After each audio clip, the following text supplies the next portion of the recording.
नमस्कार। 1947 में सत्ता हस्तांतरण का क्या आधार रहा, इस विषय पर आज हम चर्चा करेंगे।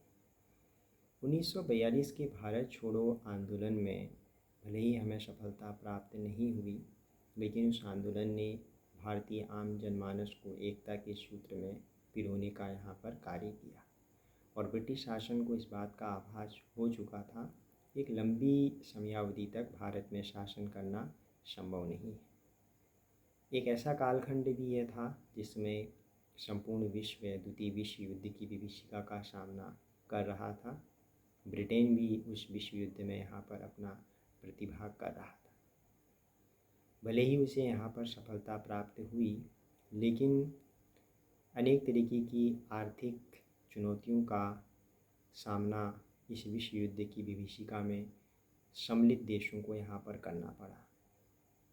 और उस समय अंतर्राष्ट्रीय स्तर पर दो शक्ति केंद्र उभर कर सामने आए, अमेरिका और सोवियत संघ। सोवियत संघ के द्वारा उपनिवेशवाद के चुंगल में फंसे हुए जो समूह देश थे, उनको सहयोग या उनका समर्थन उसको प्राप्त था।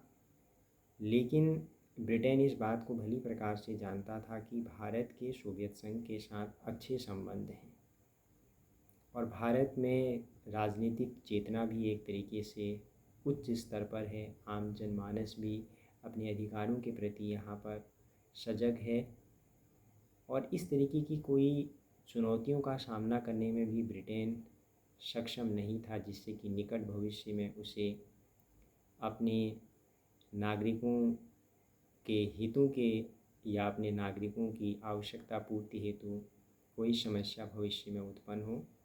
तो इसलिए वह भारत को सत्ता हस्तांतरण करने में ही अपना एक हित समझता था।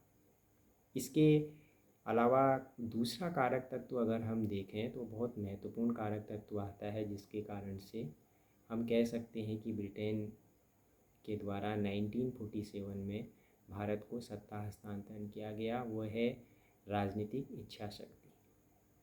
मई 1945 के चुनाव में ब्रिटेन में श्रमिक दल को यहाँ पर सफलता प्राप्त हुई और श्रमिक दल ने अपने चुनावी घोषणा पत्र में वचन दिया था कि भारत की जो समस्या है उसका भी यहाँ पर समाधान किया जाएगा। 20 फरवरी 1947 को ब्रिटेन के प्रधानमंत्री एटली ने संसद में यह घोषणा की कि उनकी सरकार ने यह निश्चय किया है कि वह आधिकारिक तौर पर जून 1948 तक शक्ति का और सत्ता हस्तांतरण वह भारत को यहाँ पर कर देंगे। इसके बाद ब्रिटेन में अनेक तरीके का विरोध स्वरूप यहाँ पर उभर कर सामने आया, लेकिन उन्होंने जो वक्तव्य या वो जो वचन दिया था उसकी पूर्ति भी की और 1948 की जो तय समयावधि थी उससे पहले ही भारत में यहाँ पर 1947 में सत्ता हस्तांतरण भी हुआ। ब्रिटेन के द्वारा सत्ता हस्तांतरण को अपनी एक उपलब्धि के तौर पर भी यहाँ पर रेखांकित किया गया। जुलाई 1947 में प्रधानमंत्री के द्वारा स्वतंत्रता विधेयक जब संसद में यहाँ पर प्रस्तुत किया तो उसमें उन्होंने अपना यह वक्तव्य दिया कि इतिहास में ऐसे अनेक उदाहरण स्थित हैं जब राज्यों को तलवारों की शक्ति से अन्य लोगों के हाथों में शासन छोड़ने पर बाध्य होना पड़ा है। कुछ ही ऐसे देश हैं जहां पर दूसरों पर राज्य करने वाले देश के द्वारा अपने अधीनस्थ लोगों को स्वेच्छा से यहाँ पर अपनी शक्ति का हस्तांतरण किया है।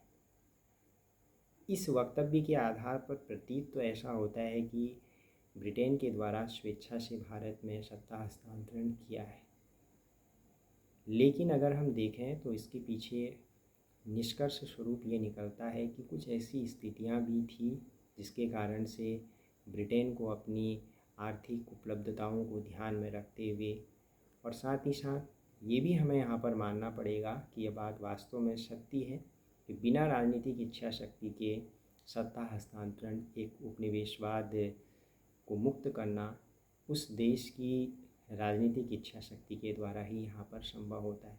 इसमें दो राय नहीं है कि भारतीय आम जनमानस के द्वारा भी हमारे स्वतंत्रता संग्राम सेनानियों के माध्यम से भी प्रयास किया गया, लेकिन जिस देश के उपनिवेशवाद हम थे उसकी इच्छा शक्ति का होना भी बहुत ज़रूरी होता है। तो इसमें श्रमिक दल का भी अपना एक विशिष्ट योगदान रहा, जिसके कारण से 1947 में हमें यहाँ पर स्वतंत्रता प्राप्त हुई। और ब्रिटेन की अपनी कुछ मजबूरियाँ थी, जिसमें विश्व युद्ध में शामिल होना और उसकी आर्थिक स्थिति का थोड़ा सा यहाँ पर कमज़ोर होना भी भारत में 1947 में सत्ता हस्तांतरण का अपना एक मूल आधार भी बना। तो इस तरीके से 1947 15 अगस्त को हम एक लोकतांत्रिक राष्ट्र के तौर पर उभर कर सामने आए। तब से लगातार हम एक उत्तरोत्तर यहाँ पर वृद्धि कर रहे हैं और विश्व की महाशक्ति बनने की ओर अग्रसर हैं। धन्यवाद।